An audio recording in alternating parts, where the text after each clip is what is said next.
भगवान श्री कृष्ण और कुम्हार की कथा। प्रभु श्री कृष्ण ने गोपियों के साथ बहुत सी लीलाएं की हैं। श्री कृष्ण गोपियों की मटकी फोड़ते और माखन चुराते और गोपियां श्री कृष्ण का उलाहना लेकर मैया यशोदा के पास जाती। ऐसा कई बार हुआ।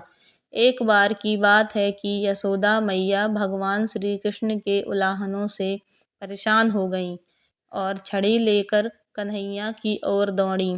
जब प्रभु ने अपनी मैया को क्रोध में देखा तो वह अपना बचाव करने के लिए भागने लगे।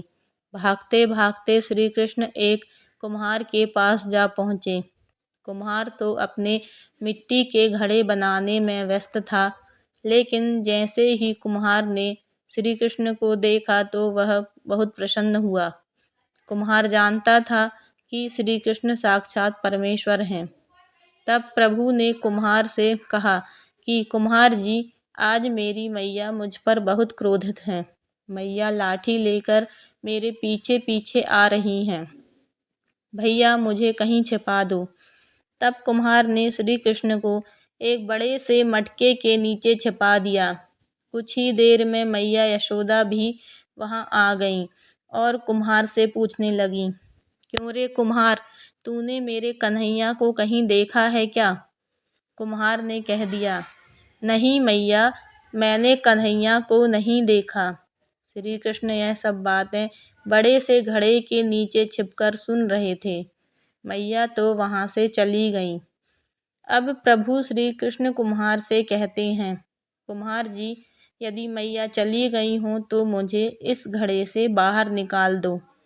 कुम्हार बोला, ऐसे नहीं प्रभु जी, पहले मुझे 84 लाख योनियों के बंधन से मुक्त करने का वचन दे दो।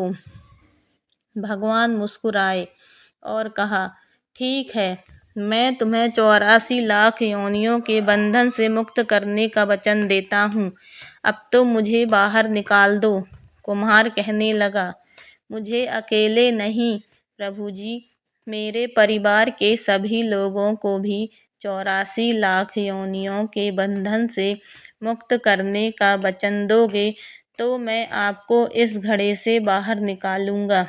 प्रभु जी कहते हैं, चलो ठीक है, उनको भी 84 लाख योनियों के बंधन से मुक्त होने का मैं वचन देता हूँ।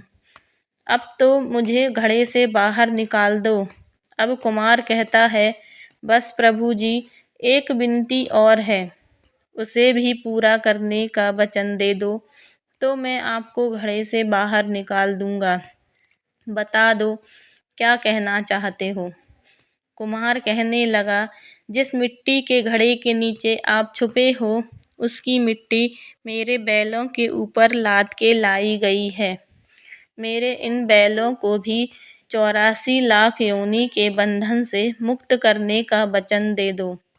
भगवान ने कुम्हार के प्रेम पर प्रसन्न होकर बैलों को भी 84 लाख योनि के बंधन से मुक्त होने का वचन दे दिया। प्रभु बोले, अब तो तुम्हारी सब इच्छा पूरी हो गई है, अब तो मुझे घड़े से बाहर निकाल दो। तब कुम्हार कहता है, अभी नहीं भगवान, बस एक अंतिम इच्छा और है, उसे भी पूरा कर दीजिए। और वह यह है कि जो भी प्राणी हम दोनों के बीच इस संवाद को सुनेगा, उसे भी आप 84 लाख योनि के बंधन से मुक्त करोगे। बस यह वचन दे दो तो मैं आपको इस घड़े से बाहर निकाल दूंगा। कुम्हार की प्रेम भरी बातों को सुनकर प्रभु श्री कृष्ण बहुत खुश हुए और कुम्हार की इस इच्छा को भी पूरा करने का वचन दिया। फिर कुम्हार ने बाल श्री कृष्ण को घड़े से बाहर निकाल दिया, उनके चरणों में साष्टांग प्रणाम किया, श्री कृष्ण के चरणों को धोए और चरणामृत लिया। अपनी पूरी झोपड़ी में चरणामृत का छिड़काव किया और कान्हा जी के गले लगकर इतना रोए कि प्रभु में ही विलीन हो गए। जरा सोचो, जो बाल श्री कृष्ण 7 कोस लंबे चौड़े गोवर्धन पर्वत को अपनी इकन्नी उंगली पर उठा सकते हैं, तो क्या वो एक घड़ा नहीं उठा सकते? लेकिन बिना प्रेम रीझे नहीं नटवर नंदकिशोर। कोई कितना भी यज्ञ करे, अनुष्ठान करे, कितना भी दान करे, चाहे कितनी भी भक्ति करे, लेकिन जब तक मन में प्राणी मात्र के लिए प्रेम नहीं होगा, प्रभु श्री कृष्ण नहीं मिलेंगे। राधे राधे। दोस्तों, अगर यह कहानी अच्छी लगी हो तो प्लीज़ चैनल को शेयर करें, लाइक करें एंड सब्सक्राइब करें। Thank you.